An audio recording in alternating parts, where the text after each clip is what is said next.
Aloha everyone! I'm Gabby And I'm Georgie, and we are the mummies of Sisterhood Furniture and content creators for Dixie Belle Paint. In this tutorial, we will be working on this piece I got as a birthday gift from my lovely friend. It's a special project and it deserves some special colors on, so let's get into it and show you how we transform this stunner. Welcome to the first chapter of this tutorial, the prep chapter. We sanded the whole piece with a 120 grit, which is a medium sandpaper that will just remove some bumps and will create a porous surface so the paint will properly stick to. We also used 80 grit occasionally just on some areas that had some varnish drips. On the inside, the wood scratched me. It was really rough, so I used very fine sanding pad from Surf Prep and I went all over to smooth out that wood. I hoovered all over and we are done here. Once we've done with the sanding, we've cleaned the piece with white lightening, Dixie Belle Furniture Cleaner, together with an abrasive cloth and toothbrush in between the carvings.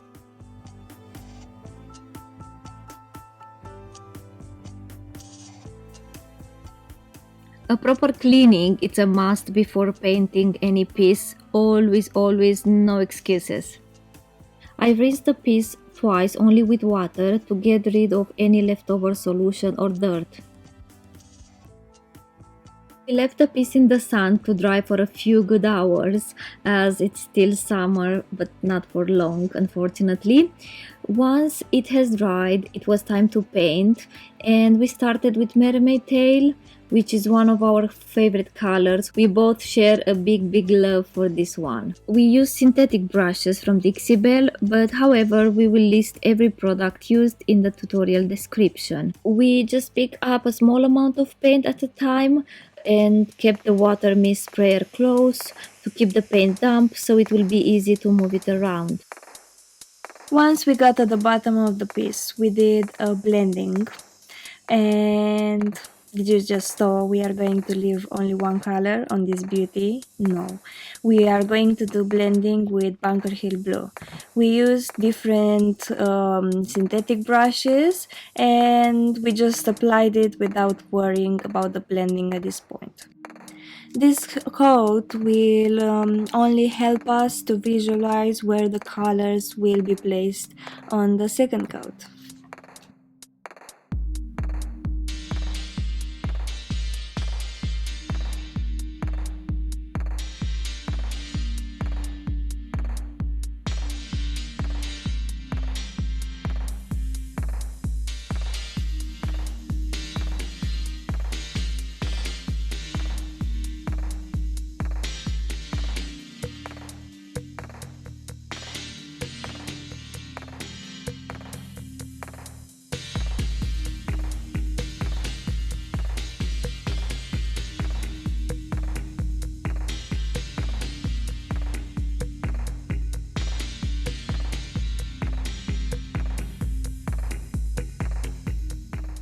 We used a paint roller on the flat surfaces, such as the top, the sides, just to make things go quicker and the finish will be actually really smooth. Now let's move working on the second coat with my lovely helper here near me.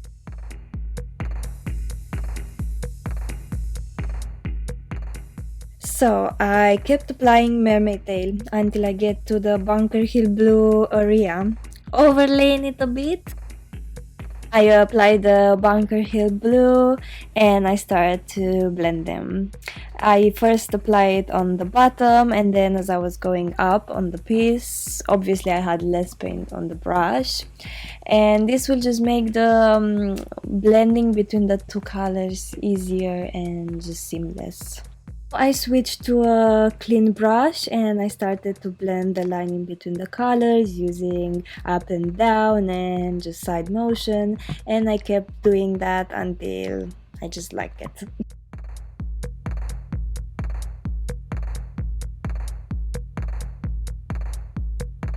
It just makes me so happy to paint with my babies around me. It's a vibe. It's a vibe.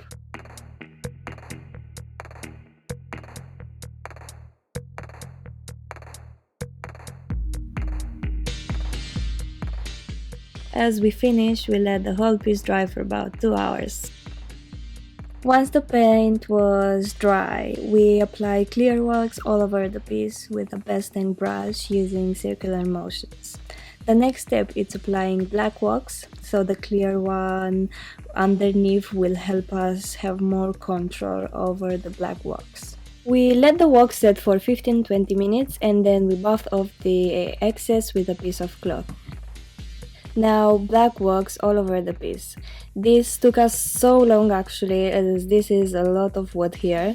Anyway, the same, we use circular motions and let it set for 15-20 minutes, then buff it off at the end.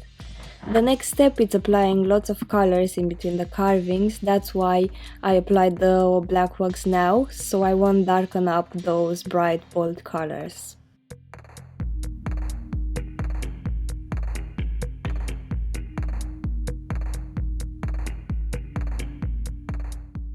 I took some artist brushes from Dixie Belle and I started with Peony, this hot pink, and then I wiped the excess with a piece of cloth, so the colors will only be in between the carvings.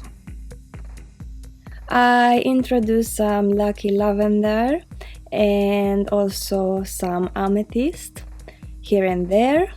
I was trying to apply the colors in an order that will look pleasant. I was just trying to figure it out at that point. I didn't know exactly what I was doing. And it's not a problem not to know, as you can always paint over and just make it your way.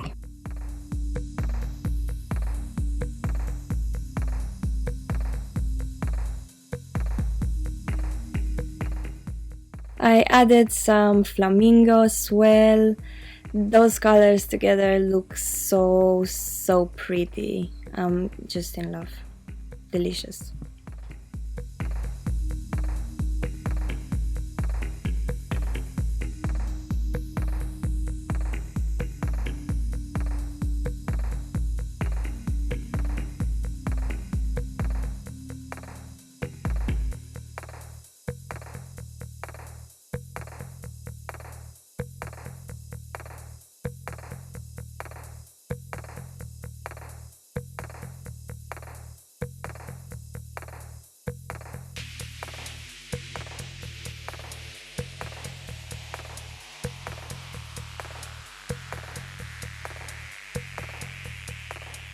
Once the colors were dry, I did dry brushing over with mermaid tail so they won't be so chaos and all over the place. I picked up a small amount of paint, wiped the excess on a piece of paper, and I went over the detail.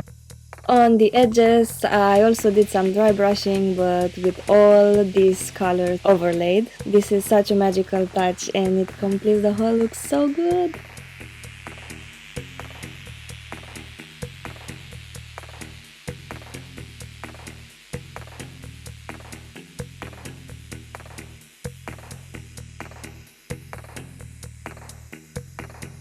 On the handles, I wasn't sure what to do initially, but then I said what a better idea would be than creating some drips.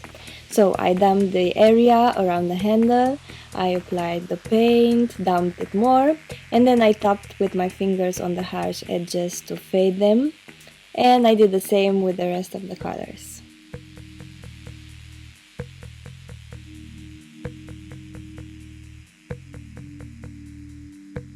Now I use a putty knife to create some interesting texture with these colors, and I just pick up a little bit on the tip and applying it with a light hand. I think the way these colors combined when applying them with a putty knife is just divine. That's all, just divine.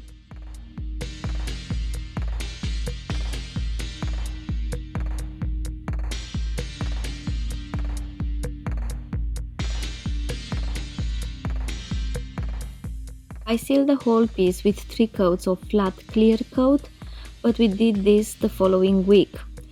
Because we applied black wax, we need to let it set for a week, otherwise the clear coat will kinda erase it. The last step is applying bronze gilding wax on the drawers mostly, and some corners where I felt like it will look good, but more subtle there. We'll focus on the drawers. It's like dry brushing with wax, just make sure you wipe well the excess, otherwise it's gonna get messy. On the interior of the piece, initially we didn't really know what to do, so we left this part till the end. Anyway, we applied clear bows all over the interior to get rid of any odor and just make it fresh. We applied 2 coats and then we let it dry for 24 hours. On the doors we applied the grey bows as we wanted to paint them with a light color called Lucky Lavender. So basically a light base is what we need. Same, we applied 2 coats and we let it dry for 24 hours. Next we applied the Voodoo Gel stain in Tobacco Road all over the interior and it looks absolutely stunning. On the doors, I applied Lucky Lavender, this stunning and calming color. I applied it with a synthetic brush in 2 coats, and once it dried in 2 hours, I applied clear wax, let it set for about 20 minutes, and then wipe the excess. I applied black wax on that rectangle inside to create some shadows, just applying it on the corners and around the edges, and then I wiped the excess straight away with a piece of cloth going in circles. We took some glaze now, just be careful with those. We sprayed the mirror with water and we used the glaze to get rid of the paint on it. It's just the easiest way to remove the paint. You don't have to waste so much time to apply tape and also waste the tape. And this is the final result. Thank you so much for watching. Hope you enjoyed this tutorial, learned something new, or maybe just inspired in any way. And if you did so, please don't forget to subscribe to our channel for more furniture tutorials. See you next time. Bye!